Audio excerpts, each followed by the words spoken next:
Hello and welcome once again to Baked Beans Garage, where I guess it is just a lawn tractor channel now. This is my 1989 Gravely 16G that I just picked up. Unfortunately, this can't be a Will It Run episode because it already runs. There's plenty else wrong with it though, so let's get into it. So a closer look at the old lawn tank. No plastic here, all very thick steel. Or is it a lawn tank? Because it is. Rear engine, rear wheel drive, 4-speed, air-cooled, horizontally opposed engine. This is a Porsche 911. As we're so familiar with in the Bolins, this is another Kohler K-Series twin. This is a Magnum instead of just the K-Series. That means we got electronic ignition and that's it. Like I said, this one does run, but there are many issues. I started peeling it apart here, and when I realized it was going to be quite a much bigger headache than I anticipated, that's when I figured, oh, we'll share the misery with the public. One of the very few projects I have ever purchased with the serviceable electron cube. Everything in there smells like death. That's pretty nice. Some rainbow spaghetti in there. Ooh, shiny new starter solenoid. That's nice. Well, at least I know what I'm looking at back here. That's a sick aftermarket billet grill. Gonna have to address that because it's quite uggo. But yeah, 4 mismatched tires. Some of them even hold wind. Another thing I noticed is this one's only fallen off a little bit. And when I hooked my peepers into it, I realized we got tapered roller bearings up here. That's automotive stuff. I think this is assembled wrong, what with that spacer on the wrong side, but we'll get to it. And even though this grill is non-functional, it's still cast aluminum. Why does that need to be a thing? Of course, the screen for the peepers is missing. We'll have to figure something out.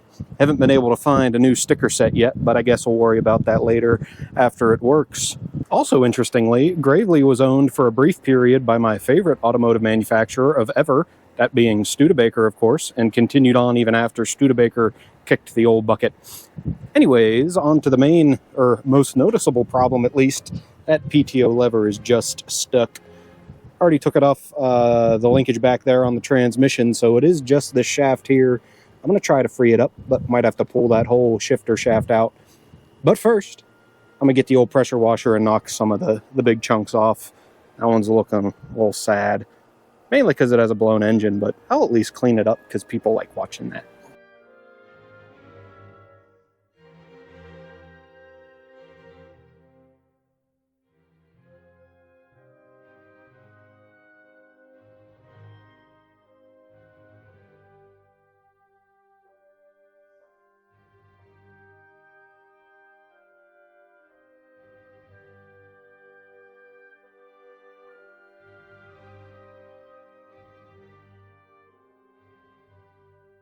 All right, so I've now been fighting with this PTO lever for an irreverent amount of time, so I am strategically giving up, and I'm just going to take the whole shifter shaft out and try to address that on the bench.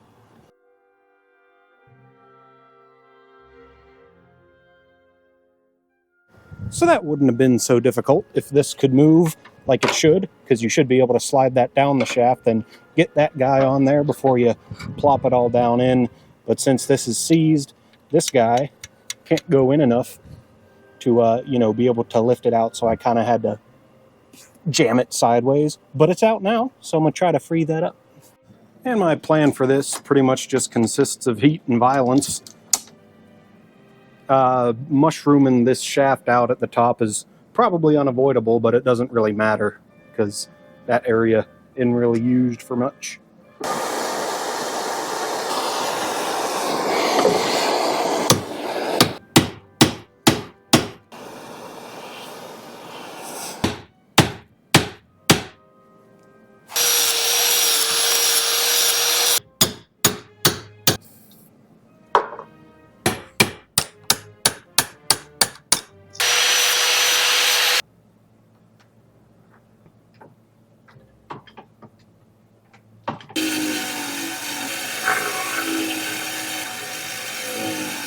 And mercifully now the lever moves freely on the shaft, so all this can go back together with some new grease and then snip it back into the tractor.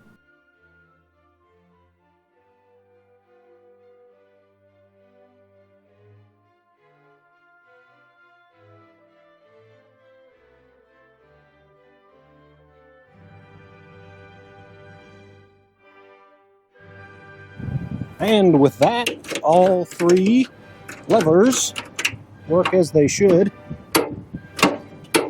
And of course, now that it's inside, it's going to completely devolve into a total restoration project. But at this point, I won't be surprised with myself. Also, it's only been a few days. We got a mystery puddle, be it oil or fuel. We'll find out. So first things first, the deck has to come off. Now, I read some old promotional material for these, and supposedly they're designed so you can just drive right up over the deck. I wish I'd have read that before I kind of parked it in here. No matter. It's not a Boland's deck that weighs 300,000 kilograms, so that shouldn't be too bad. And once that's fixed up, we'll move on to some cosmetic issues. There's plenty. At least that seat's nice.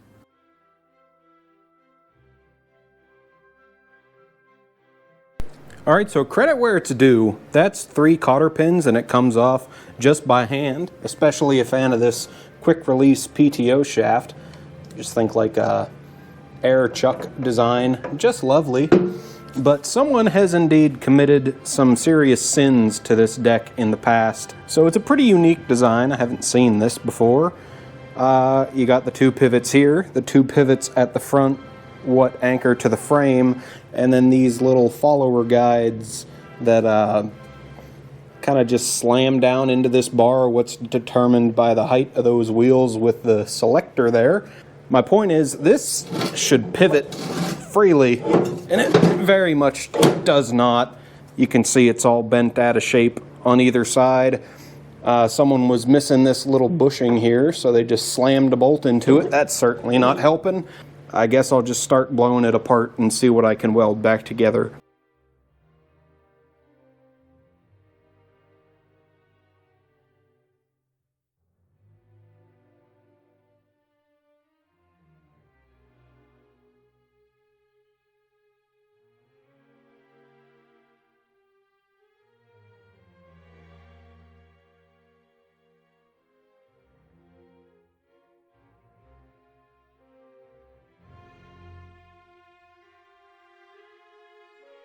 And while I'm in here, I suppose I'll have a gander at these bevel gears. I'm sure it's up to date on its servicings. Missing screw, that's good. Oh well, at least it smells as good as it looks. So I guess before I paint it, I'll go ahead and scrape out all this Mesozoic era grease and put some fresh stuff in there.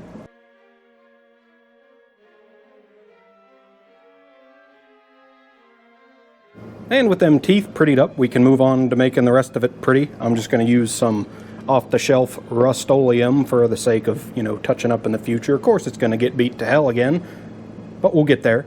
For the mechanical malfeasance back here, I went and unmutilated this bracket as well as possible, and I found an old jack handle laying around that's going to replicate those bushings good enough.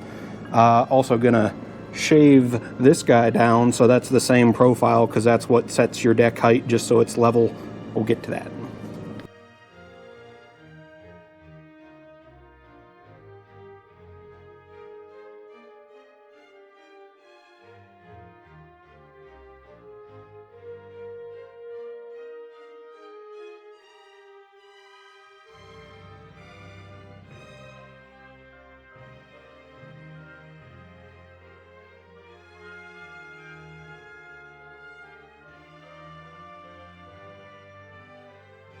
Well, unfortunately, the red turned out a little wronger than one would have hoped, but looking at some old promotion material here, it's not too horribly far off.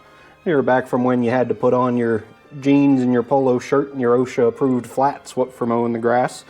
There's the different flavors of decks you could get, the 40 and the 60, and the flavor that we got here, the 50. Speaking of the 50, unfortunately, it still looks like that. But all the bearings still spin. A little bit of rust coming through these 2 plates here with that trapping moisture. There's no getting past that. I could pull this whole plate off and spend a lot of effort fixing that, but I don't think I'm gonna. It took, what, 30-something years for it to get this bad? It'll be fine. It'll be fine. Gonna weld up that chunk what's taken out of this sway bar? Sure, sway bar. What, so the deck sits level again. That was a big problem before, and I know these blades are just hammered. so I went and got some what looked kind of almost close enough.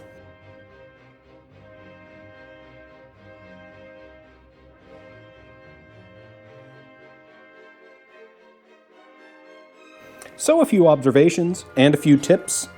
Observations first, these blades are all absolutely hammered.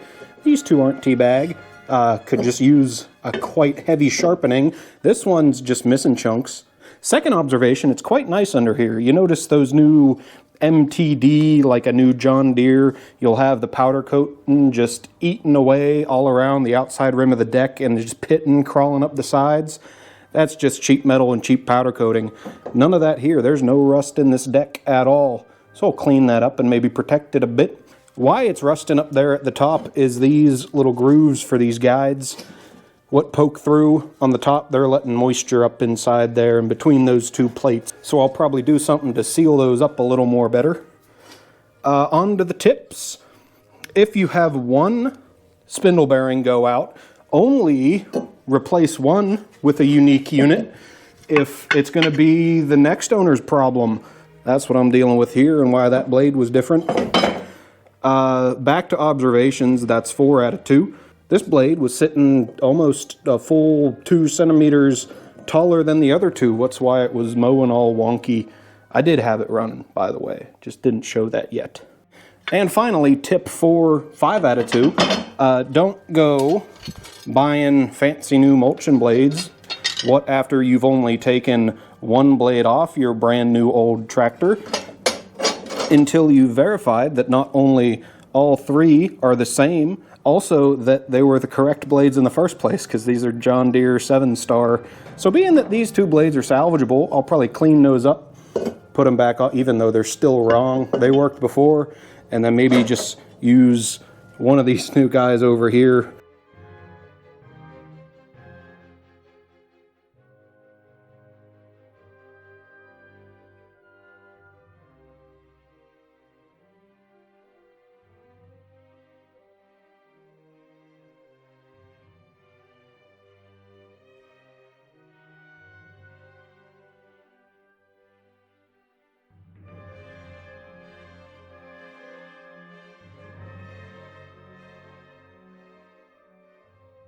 And as for the spinny aroundy bits, very rarely does this happen, but I went and got the actual proper blades to make that work. I now have this little doohickey thanks to the trailer hitch what come off of the wagon and some random drill bit I found.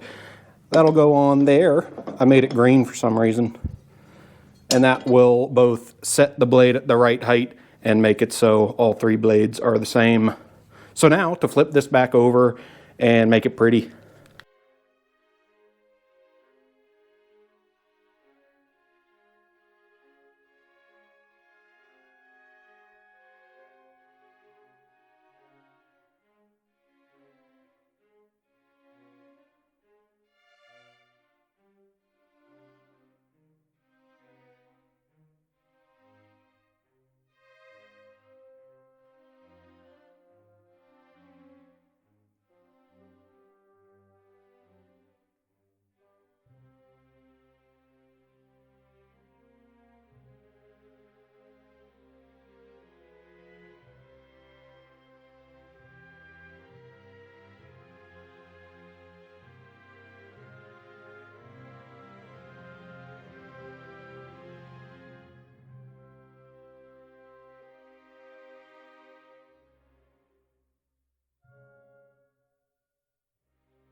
And with that, the deck is all handsomed up, except for the wheels. I forgot to go get some hardware. Couldn't bring myself to put these old raggedy Johnnies back on, so I went and found some generic Chinesium wheels. Now, these aren't regular anti-scalping wheels that you'd see on a regular deck. They actually support the weight of the deck to maintain the cut height. But I just need some different hardware to get that on there.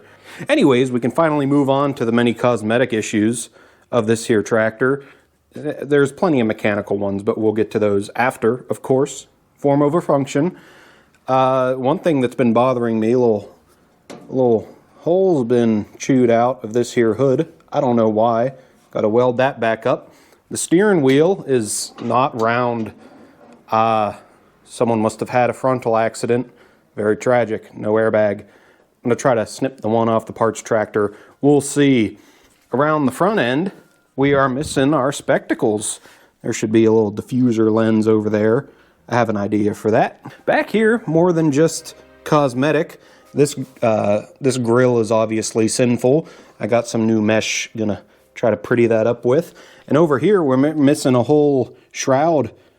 Now that's more than cosmetic, because that's what channels the air down past the cylinder head for your cooling. You don't want to be running without that. That's a good way to warp a cylinder head. And of course, just gonna do some minor TLC. And the paint, obviously it's a nice patina, but I did a little spot and this isn't gonna buff. I'm just gonna paint it that same wrong red, and I also have some special surprises for later. But that's gonna be all the satisfying fun work, so I'm gonna start with my least favorite thing. These tires are pretty rough. They don't match. They kind of hold wind though. And since they hold wind and the tires on the parts tractor did not, I went and took them wheels. So I'm gonna put the new tires on there and freshen these up a bit. And I do find it easiest to take the old tires off before you put the new ones on. And also, side note, where is it? We can see that these tires weren't, oh, they kind of came back into shape. But these weren't just flat on the bottom, they were flat on two different sides. Usually if it's just flat on the bottom, once you get going, it'll round out. But if you're flat on two sides, you're just hosed. That tire's no good. So we'll start there.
Well, I think that was a good enough excuse as any to break in the old lightning scissors machine. I'm not very good at it, but it cleaned up nice. I'm by no means a fabricator, but it'll work. So I think now I'm going to pop off the rest of the tins and address this disaster of a grill situation with some new mesh there. Furthermore, I noticed that the parts tractor, the 8179, had some beefier tie rods on it, and these ones are also pretty shot. I was going to pull the whole axle off it, but the bolt was completely seized and I don't have a big enough sledgehammer to get it out. So I gave up. We're just going to put the spindles or just the steering arms on it. What for fixing those, because those are in pretty decent shape. And since I know myself well enough, I'm going to mentally prepare for cleaning up these mufflers a little bit, because those are going to look ugly. And once everything's nice and shiny, but not put back together quite yet, we'll go through all the mechanics, because it does run and drive pretty decently, but the reverse clutch needs some adjustment. I got to clean the carb out yet, and there is still an oil leak. And that leaves the only work left on the body to do is on the fender here. There are some cracks where the hinge mounts, or where it welds to the top here, because this is where the 300-pound Gorilla sits and all the stress gets concentrated there, so I might embeefing that a little bit. Also pulled the steering wheel off the parts tractor because it's actually round.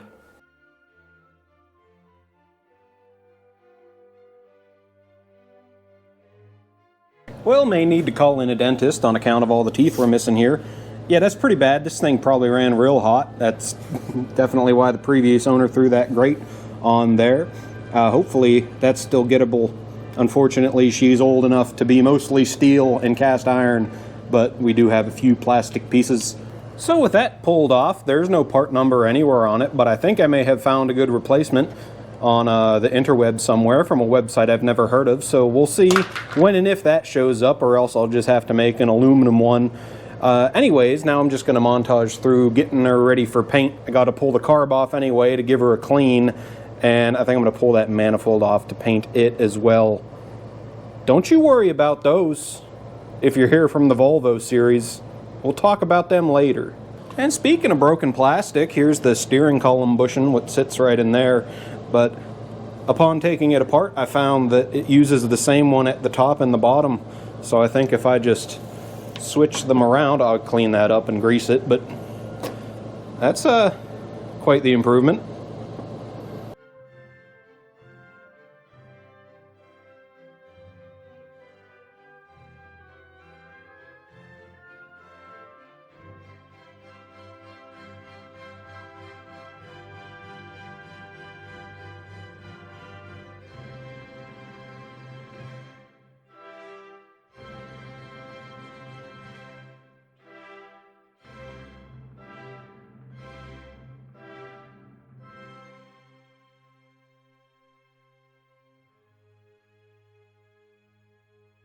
Now here on the fender, we're looking like some proper Pennsylvania asphalt with all these cracks. So I'm just gonna cut these down a little bit, what for penetration, weld them up. Now I was considering doing some metal work on the bottom, what for reinforcing all that, because that's where my fat ass is gonna sit. But I think I'll just make some doubler plates or something when I go to remount the seat to mitigate this stress, because it's all resting on these points here and then the bushings at the back.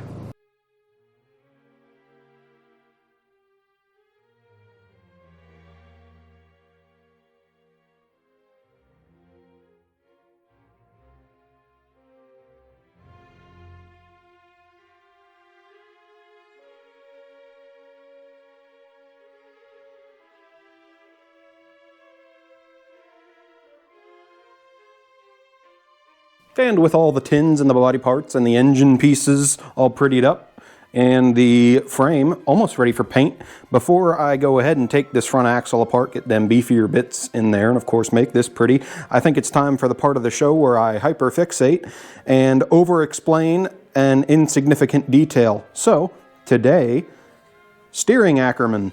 And of course, this isn't a thing just with garden tractors. This is a real car thing too. And if you're unfamiliar, if you look, that inside tire's steering more than that outside tire both ways. And I'm gonna draw a picture and explain why. So if you're this far into the video, you probably already know the basics of wheel alignment like camber and caster. But for the uninitiated, you may assume that when you turn your wheel there, that both wheels are going to turn the same amount, so they're pointing in the same direction. However, this is not the case, because when you're going around a corner, your inside wheel is going to be driving a smaller diameter circle. So that inside tire is going to point a little more in the direction of the turn. And the way to set that up just perfectly is if you draw a line from the center line of the rear axle and then from both front wheels to the center of your turn, you can see how that inside tire is going to need to steer more to keep all four wheels planted firmly on the ground. And this is accomplished by moving the point at which the tie rod controls the spindle. So imagine for a second that this is your tire looking down from the top. Here is your steering pivot. This isn't representative. If the control point that's connected to your tie rod is right in line with that pivot, that's going to give you the same amount of deflection left and right. So to achieve Ackerman, we move that slightly inboard of the pivot point, and this is going to make it so that the tire moves further in the direction of the inside of the corner than it will the outside, and that's what gives you that angle setup. And of course, fun fact, for a drift car, this all goes out the window, because if we use this drawing again, you're going this way, not this way. And in a drift car, you'll see guys run either zero Ackerman, so same deflection both ways, or negative Ackerman, which means the outside tire is going to point more in the direction of the corner. But I don't think I'm going to set this Gravely up for drifting, so just a little tiddly bit. And I figured I'd explain the whole reason behind that hyper-focused rant. For the uninitiated, it might seem weird that that steering control horn is at an angle like that, but as I just explained, you'll see that that just moves that tie rod connection point a little inboard of this pivot, and that is what achieves that Ackerman.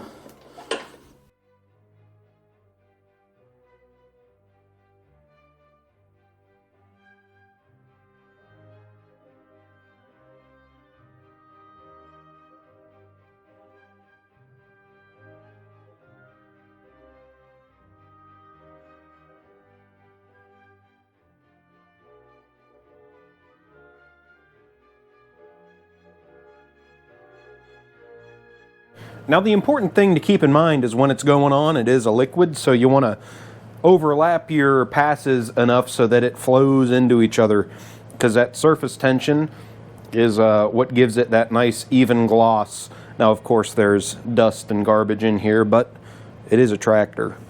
So now on to getting some fuel into the engine. I usually don't get along with carburetors too well. If you're a fan of the channel, you know I like my Bosch VE pumps, the Decals.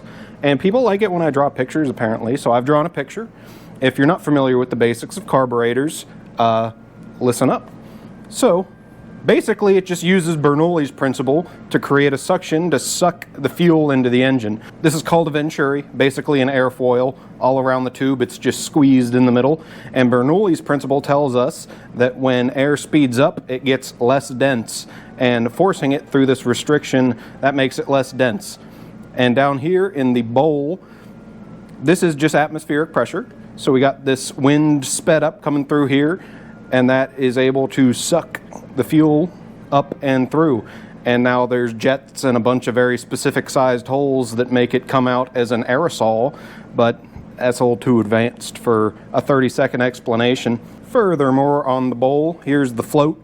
This is what is called your needle and seat. This guy can pivot up and down, and it floats on the fuel here and opens and closes this valve. So you have constant fuel pressure right there. That guy goes up and down and keeps it at the proper level. And of course, the throttle and the choke. The choke sits in front of the venturi, and that's the jet there. And that helps it when you're cranking, when it's slow, when it's cold. You can imagine if you shut off this partially, and then you have the engine still sucking through trying to get gas, it's going to cause even more suction to draw fuel into the engine. Then the throttle's back here, that just opens and closes. More air, more gas, more ripums. And of course, that's just a brief crash course. We're not going to get into secondaries or emulsion tubes or accelerator pumps. Just Google that if you want to know how to fix a car's carburetor. Anyways, I'm just going to take it apart and clean it up, because old fuel sits in there, it becomes varnish, and it makes those very specific sized holes not those size anymore. So this only ran with the choke about 75% on, which is no good, but I think we can fix that easy enough. And now that we're all blowed apart, we can see some pieces. There's the throttle plate on this end. This goes towards the engine. There's the choke, what for making the suck more stronger. There's the pickup from the bowl, also what affixes the bowl onto there. Here is the pivot for the float. There is the seat of the needle and seat valve. So that guy sits on there and goes up and down like so. And there's the needle. And inside here, we can see how it necks down, what for making that airfoil shape, and for making Mr. Bernoulli happy, what for sucking the gas up into the engine. So you don't really need to know how it works to make it work again, just take your carb cleaner and spray it into whatever holes you can find and make sure it comes out the other end.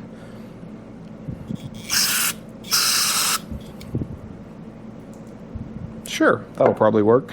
And I also notice, again, I'm not going to explain it, just Google it if you're curious, but it seems that we have a little emulsion tube in there.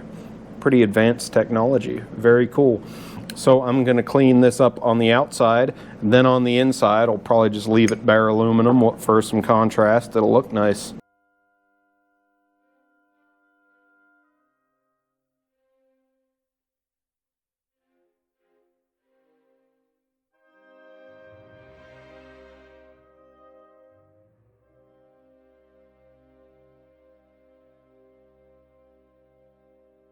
Quick side note about the mufflers, I did quite a lot more prep for paint than was shown in that little montage with the old death wire wheel and the orbital, but I think I have invented a new way of cleaning these guys out, and that's called manual two-step.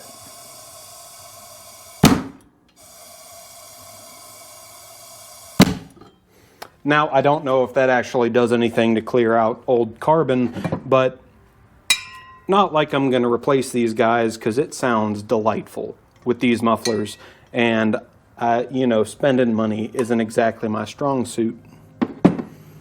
Yeah, well, a bit of an abrupt cut there, but here I have the steering gear from the 16G, and here I have the steering gear from the old 8179-G. Yeah, that one there. So I ran into a problem. The original tie rods on the 16G are these straight threaded guys, whereas on the parts tractor, what I took the tie rods off of, they are tapered, what like you'd find on a car. So I'm gonna have to transplant this into the 16G. But this rack here seems to need a dentist, so I'm gonna swap that guy onto there and then throw that in. And of course, all that is demonstrated on a vehicle that makes less torque than any of the lawn tractors I'm working on.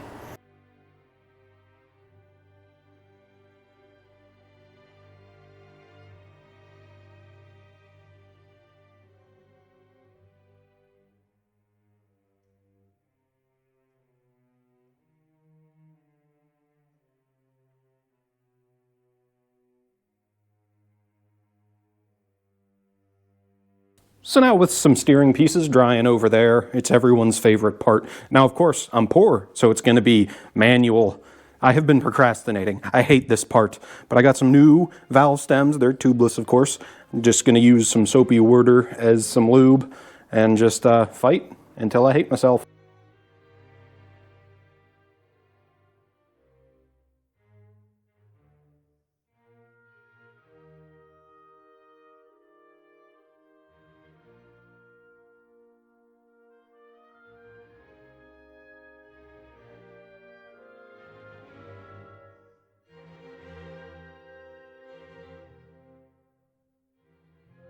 Okay, so 4-ply tires on an 8-inch wheel is pain, but they're on, they look nice, leak checked them. They ain't leaking, but I think I'm going to need something to mount them on, so I'm going to go ahead and throw the steering back together now. I even have the parts catalog, what shows a nice blown apart picture. Another thing I noticed that the 8000 series had that the 16G did not is needle bearings under the front spindles, what for making it a bit smoother. They're a little worn, but they'll go back in, they'll work better. Another thing I noticed is these maybe king pins, I'll call them here. So here's both sets. They're both a little worn. The set from the 8000 series was a little nicer, but see how it's offset or not exactly centered where those bearings or bushings were wearing on it. So I think if I just put them in upside down, that's just a new shaft. It'll be perfect. I'm gonna put some bolts back in.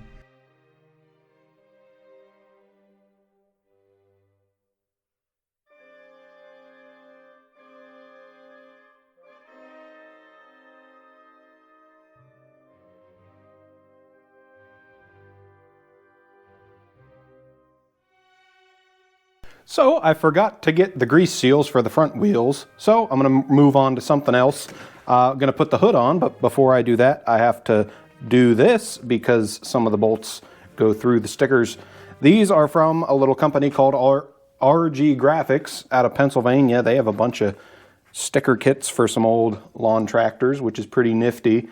Now, if you haven't done decals like this before, it's pretty easy. You just get it lined up with the backing paper still on. I'll tape it up here.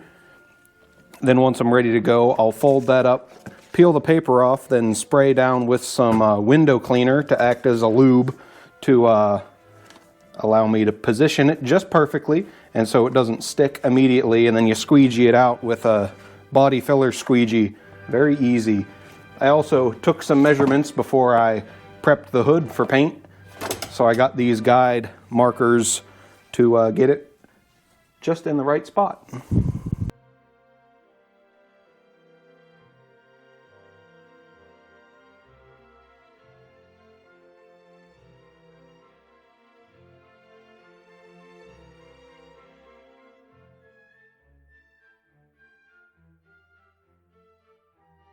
So here's where we're at. I spent a ridiculous amount of time making this look pretty. Cut that lens out of an overhead fluorescent light fixture diffuser piece from the Hardmore store. This may or may not hold up because this stuff's pretty brittle. If it does break, I'll just replace it with a piece of Lexan with some privacy film, what you'd put in a bathroom. New stainless hardware everywhere, so I'm pretty happy with this so far. Moving on to the wheels, I found what I think are the right grease seals. Now, this is a point of contention online because it's a bit of an oddball setup. The original part number is SKF10034. The ones I found that I think will work are National 204005, because on a trailer or on a car on a non-driven wheel, you'd have a flare at the base of the stub axle here that the grease seal would mate to, but on this you just have some spacers. Also different is how you set the bearing preload. So on a car, you would just have the bearing bottom out on that flare at the base. But as important as flared bases are, we don't have one here, but for, you know, cheapness of manufacturing, which I get, you set the tension by the thickness of these washers back here, and then you tighten the nut all the way because, of course, rollered taper bearings, that's how you do it. If you don't know about rollered taper bearings, just Google it. Speaking of bearings, not going to bother replacing them because these are quite understressed in this application. These are like automotive bearings, but we got 3 Koyos and 1 Timken, so it's probably good enough. Now the grease seal, like I mentioned, bit of an oddball, 1.75 inch OD and a 1 inch ID, so they were a bit hard to find, but I think they'll work. If they don't, we'll deal with it later.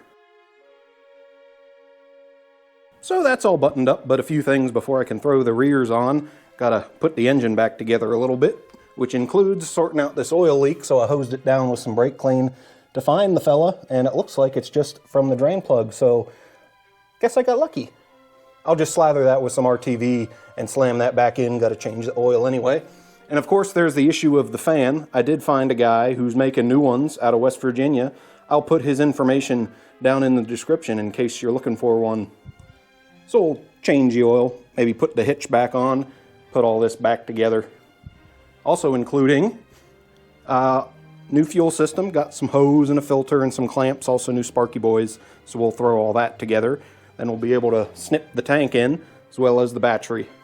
Now I do briefly want to mention this lifter cover right here, because this is essentially an emissions device.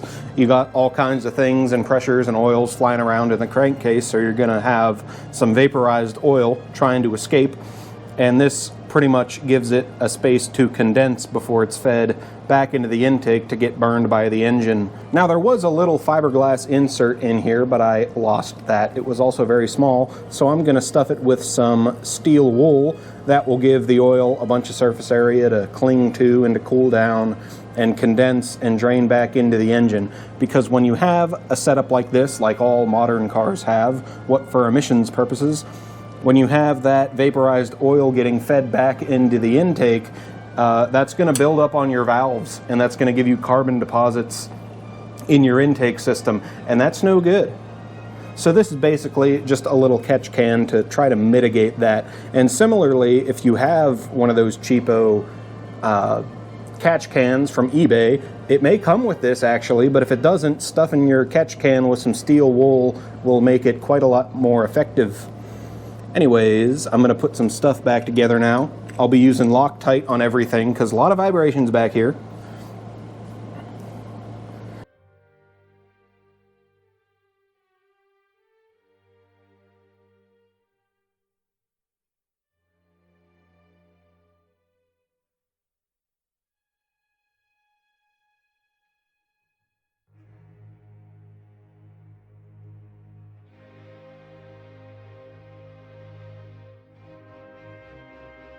So here's where I ended up on the fuel system. Didn't like the routing through the frame rail, kind of rubbing on this guy here. Using a lot of zip ties and airplane parts. I'm kind of proud of this guy here. That's some marine heat shrink, what's curled into a hook, what for holding that guy in there. That's a little bit of a mess. We're not going to talk about it, but... And you know, there it stood off from the deck lift cylinder. Doesn't matter.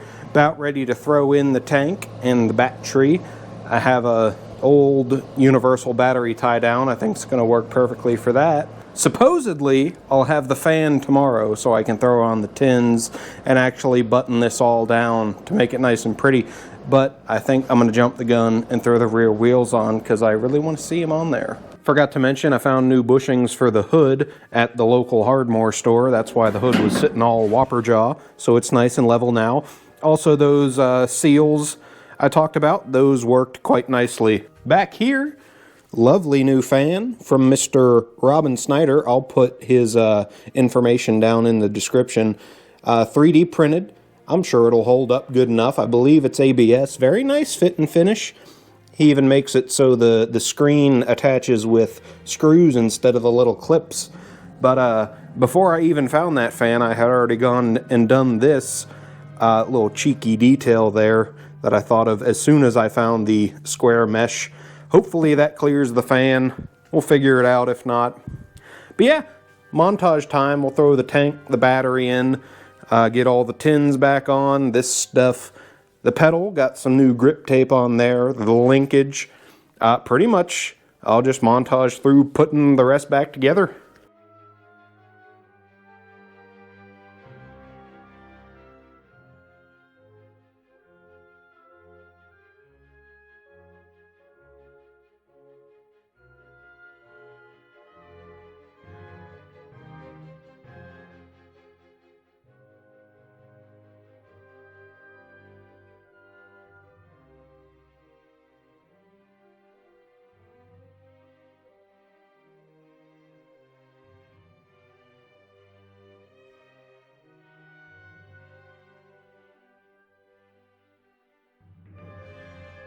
And with that, we got about 90% of a tractor. I went and gave the whole thing a rub with the wipe-on ceramic coat. That'll help keep the dust out of it and keep it shiny. So before I snip the deck on, just because it'll be easier, I'm going to address the various sauces that it requires. Now it only needs 3, of course, engine oil, transmission oil, and the sauce for the hydraulic deck lift, if it's equipped, of course. So for the engine, Rotella. For the trans, Rotella. For the deck lift, some ATF I found. And of course there's gasoline too, but that's a juice, not a sauce. Learn the difference. Another cheeky detail. Now I was able to find the original service manual for the rig through, I believe it's called the Gravely Tractor Club of America. I'll link them down in the description. Lots of useful information on that site.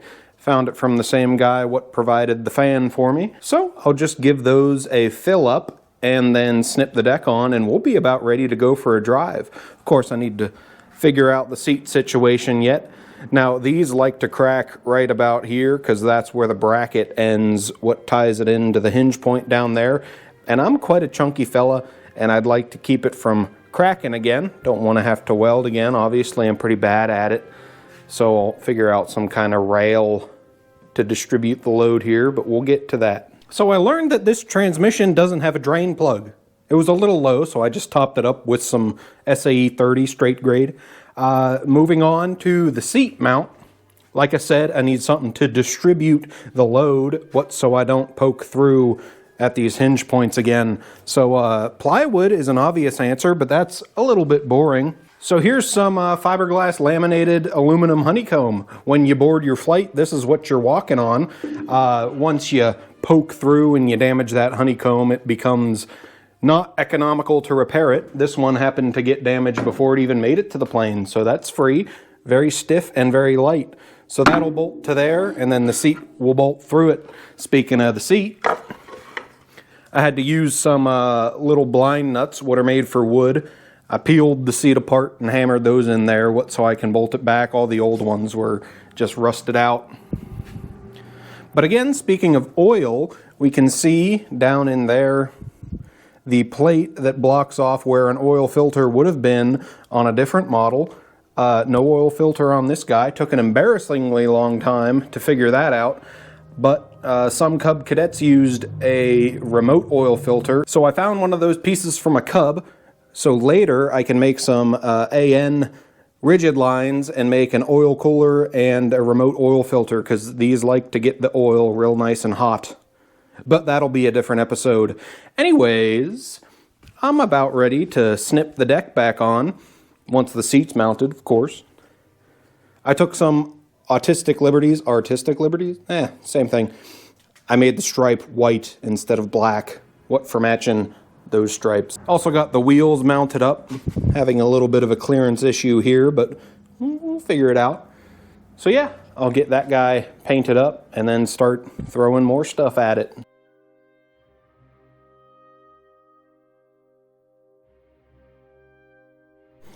And with that, I have a fully reassembled tractor. Yeah, I guess I'll go drive it around now, I hope. I did put some gasoline in there, of course, in the process, completely ruining my fuel-resistant paint on the tank there. Gotta love that. Making me look like more of an idiot, huh? But this is the only project vehicle I have ever bought that came with a serviceable battery, so they're gonna stay on there, at least for the time being. So yeah, well, let's see how she's feeling.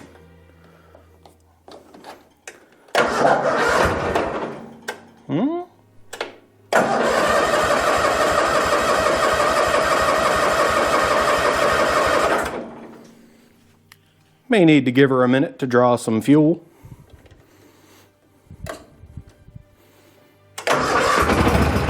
Hey! Lovely. That's still full choke, which is what it would... Oh. Huh. Well, I suspected that the carb was just gummed up, but it looks like she just may need a tune. So, let's push that out and then get this also out.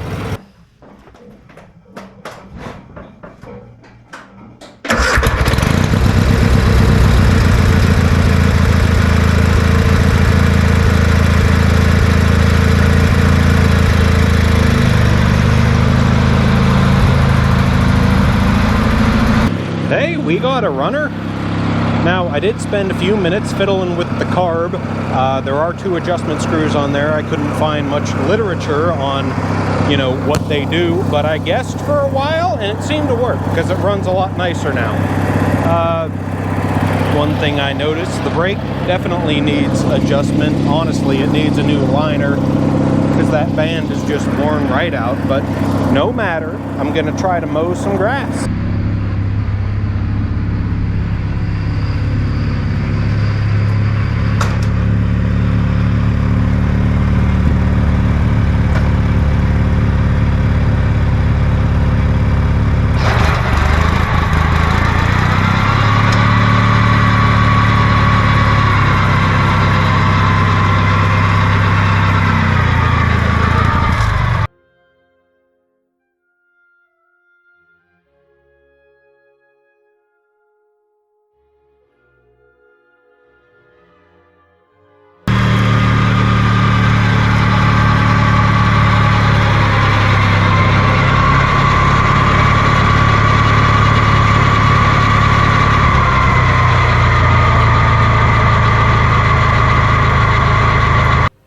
an absolute delight. The first thing I noticed is the steering is just beautiful.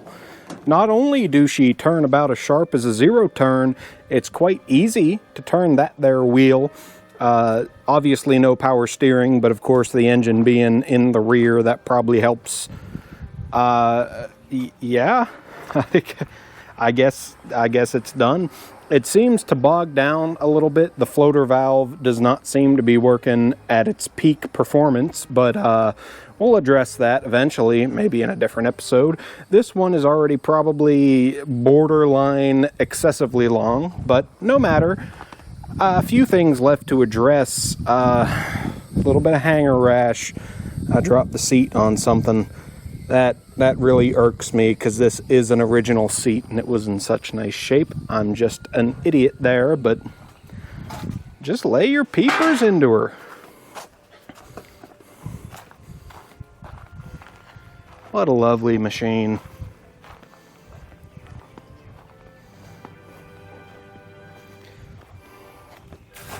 So now obviously the only thing left to do is to wake up the HT20 and get a little family photo.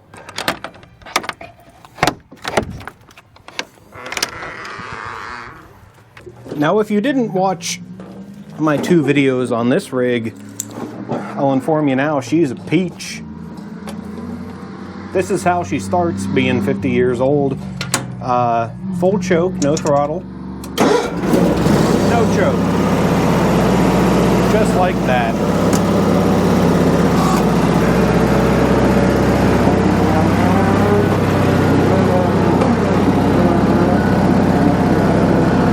Oh, may not have left enough room for the tripod. Sorry about that.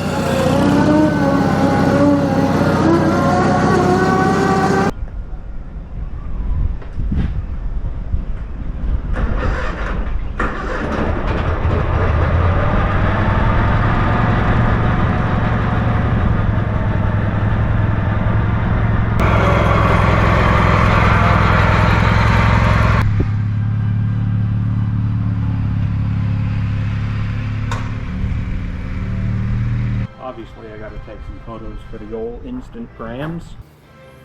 So that may have seemed a little not dramatic. I kind of just put it back together and it ran. That is very not typical. So I'm just as shocked as you are on that front. Anyways, this has been Baked Beans Garage. I am 37 Chinchillas in a trench coat. I'll see you next time. Just a peach.